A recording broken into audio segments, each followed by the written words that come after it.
Anime Expo has a ton of problems. Personally speaking, they are the best anime convention in North America. Objectively, they're the biggest anime convention in North America, and I definitely love going every year that I can, but there are still some serious problems that they need to address if you want to have people stop complaining about what's going on at AX. So let's talk about it. Hey y'all, what's up? It's Jan. Welcome back to the channel, and primarily what I want to do on this channel are reviews, and it'd be a bit disingenuous for me to not do a proper complaint video for Anime Expo, considering the sentiment that many people have when they go to this convention. They get stuck in lines, the fire marshal gets called, and then they have a bad time. Personally for me, I know how to navigate Anime Expo, so I know how to get away from some of those, and I'll do a separate video on how to make the most of your trip to AX.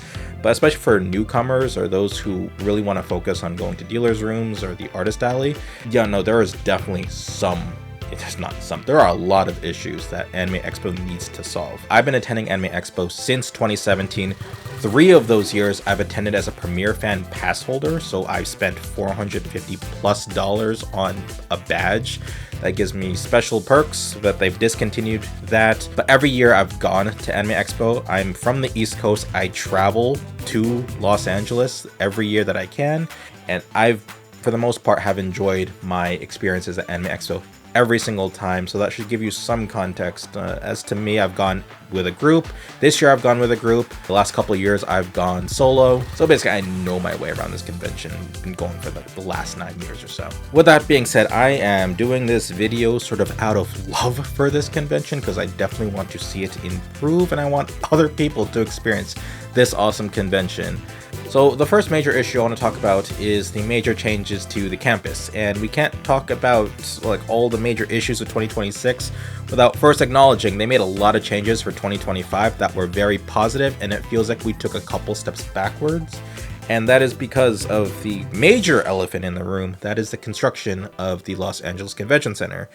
Quick blurb on it, for those who don't know: in anticipation for the Olympics 2028, the LACC is undergoing some major construction to bridge the South and the West Hall buildings together. We lost a lot of outdoor space. We lost an entire entrance for the convention. We lost the area where we used to put all our lines for all the panel rooms, so that got moved to the front of the building. So it was major chaos.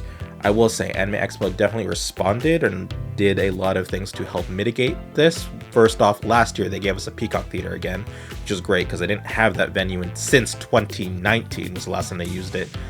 They brought it back last year, and then we also got the Crypto.com Arena, formerly known as the Staples Center, for a lot of the major events. So that was great. They also closed off Figueroa Street, which just helps a lot with line management for the Novo, and also gave us a lot of space for AX Crossing. So that's all great. But with all the changes to the campus, one of the major issues that I saw was there was a severe lack of signage, and there was also a severe lack of people who knew where to go.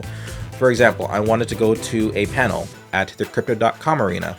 I entered through the sort of LACC side of the campus, and despite the Crypto.com Arena being right next to the LA Convention Center, the entrance that they want you to use is on the LA Live side. So if you entered through the LACC side, you need to leave that part of the campus and enter the LA Live section, which I thought was very confusing because they're so close together. I don't know why they didn't just make it so if you tap into the convention, you can just freely go between the two. They're like 100, 200 feet apart. So just, I don't know, it was very confusing. And even if you I asked the ticketing booth, I asked the security that when you tap in, they did not know where to go for the Crypto.com Arena.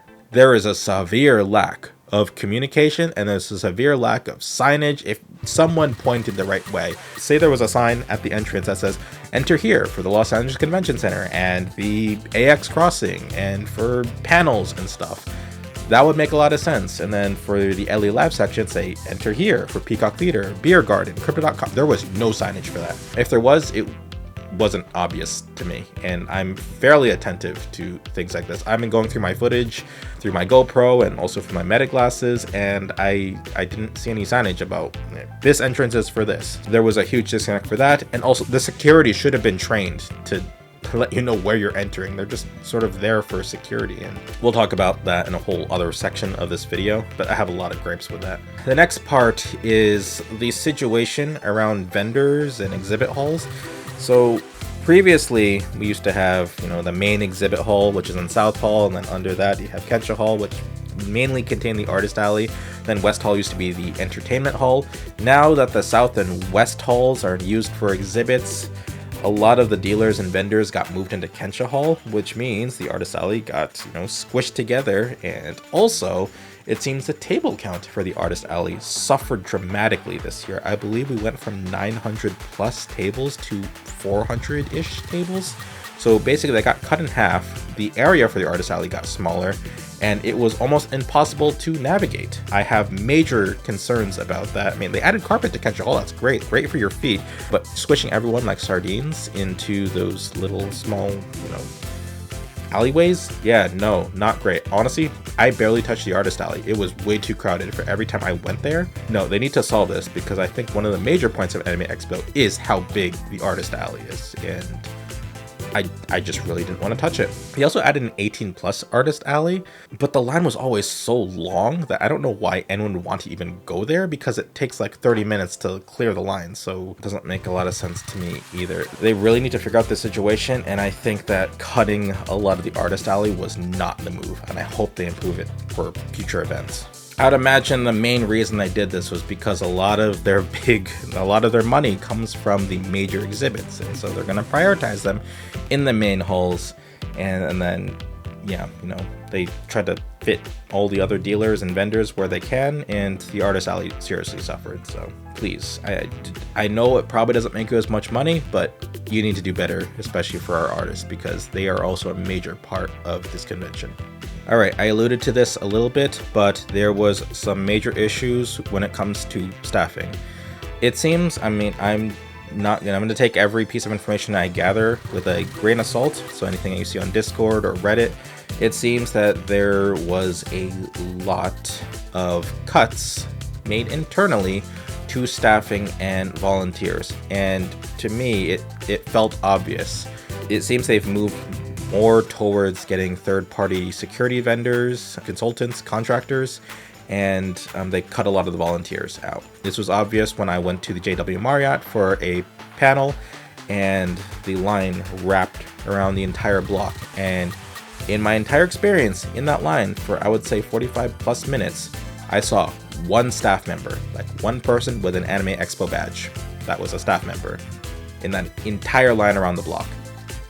Anytime I tried to ask someone from security, they had no idea what was going on, and there was definitely more than one vendor there, and them communicating with each other, it did not work. The JW Marriott is a major choke point.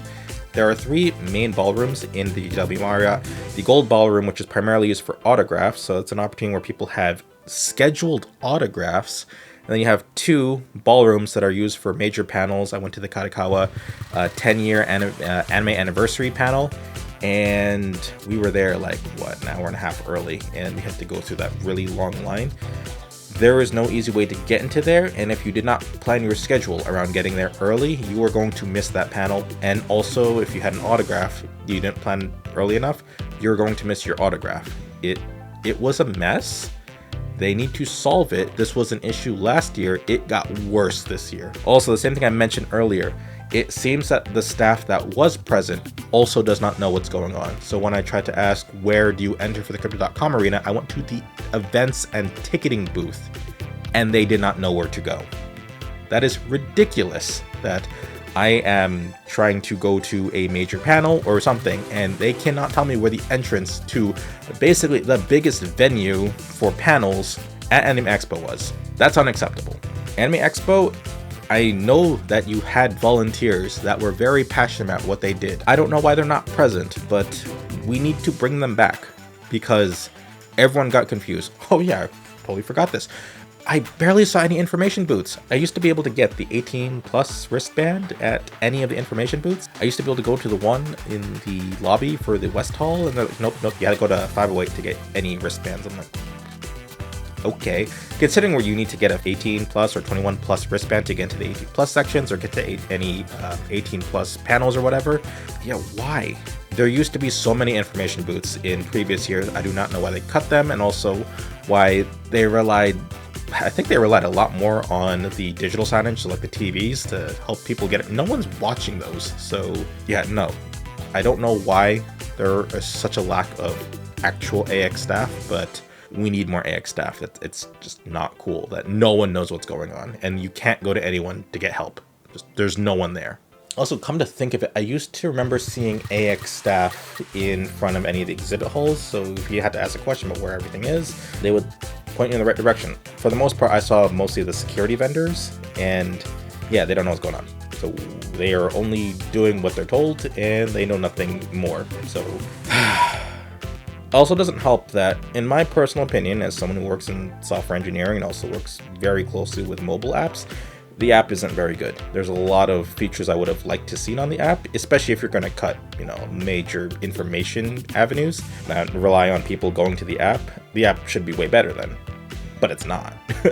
For my next point, I actually don't have this in my notes. I'm totally just riffing this, but we've seen all the posts saying, hey, Anime Expo is basically over capacity at this point. No one can enter the LACC building.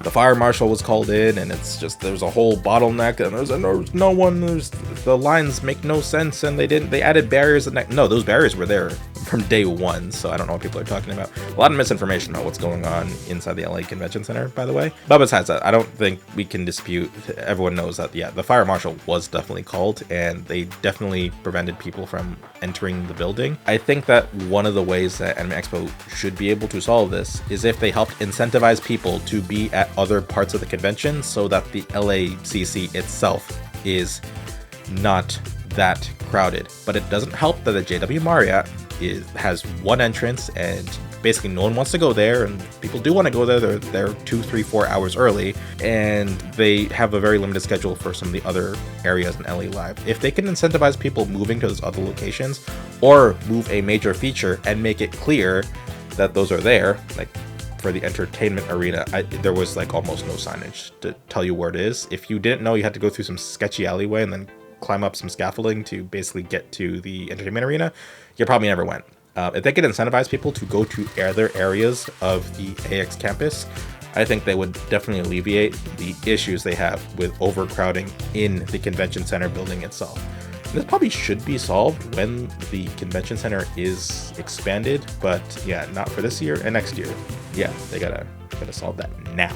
Again, I have ranted quite a bit about this year's convention, and if you're from the SPJA, the organizers for Anime Expo, sort of my appeal is you need to bring back those who are passionate about the convention, the staff, the volunteers. I don't know why we moved so much to other security vendors. You guys also need to work on communication, because so many people, even the ticketing staff, didn't know anything about what to do. Especially if you're going to remove the information booth, people are going to try to go to other sources to try to find information.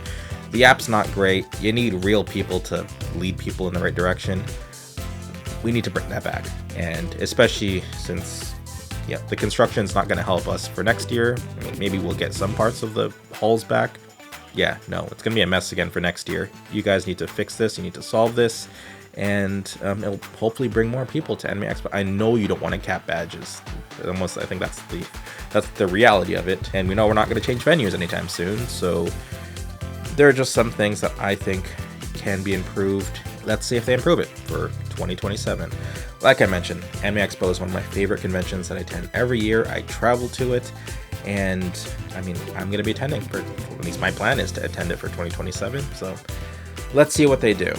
Anywho, thanks for sticking around for this long video. Friendly reminder that we also are a reviews channel, so we have the review for Anime Expo 2026. I don't know if it's fully uploaded by the time of this video goes up, but we also have a written review. We have a website, anyconreviews.com, so check it out in the video description below. Yeah, no, this was kind of a depressing video, but hopefully we can see AX grow in following years. We're going to still post some more shorts from Anime Expo, so be sure to subscribe if you're interested in that. We've been posting a lot of concert clips from J-Pop Sound Capsule and from from Japan, music Vocaloid. So if you're interested in that, just check out the shorts that we have on the channel. And also I'm going to do some more shorts, especially around this topic and just some of the highlights for this year's convention. It doesn't have to be all depressing. Like I mentioned, favorite convention that, you know, I attend year after year. And also we're going to attend more conventions. I have a convention coming up, not this weekend, but the following weekend. So stay tuned. Anyway, that's it for this video. Like if you liked it, and be sure to subscribe for more content here on the Anycon Network channel. Yeah, that was a lot of talking, but signing off.